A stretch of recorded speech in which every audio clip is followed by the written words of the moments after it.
It was about the very soul of democracy. It began with maps.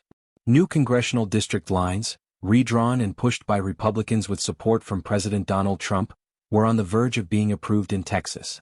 These maps, if passed, would all but guarantee a Republican advantage in the 2026 midterm elections. But Democrats weren't going to sit quietly and watch it happen. They walked out. Not just out of the chamber, but out of the entire state.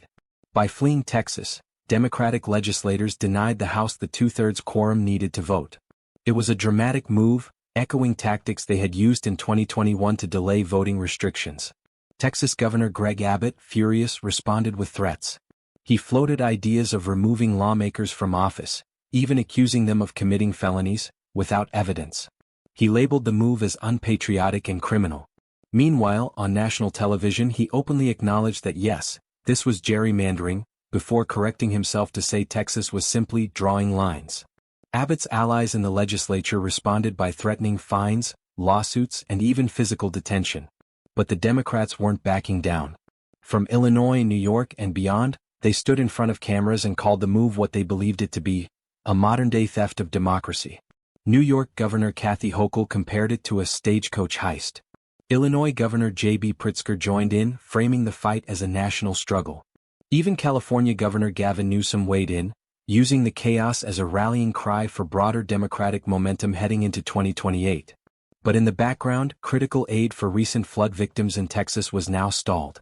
Over 136 people had died, yet votes on disaster relief and emergency systems were delayed. Abbott blamed the Democrats. Democrats blamed the timing of the redistricting vote. Caught in the crossfire was the ordinary Texan, unsure whether they were witnessing democracy in action or democracy unraveling. And while most global leaders stayed silent, Captain Ibrahim Traoré did not. Speaking from Ouagadougou, Ibrahim Traoré addressed a gathering of African political scholars and journalists. At first, many expected him to stay neutral. After all, what did Burkina Faso have to do with Texas redistricting? But Traoré had been watching closely. And when he spoke, he made one thing clear. The weapon of today's empires is no longer just the bullet. It is the border of the ballot. He paused, letting the words settle. In Texas, he continued, you see a battle not just between parties, but between power and principle. A map is not innocent. It can decide the voice of the people.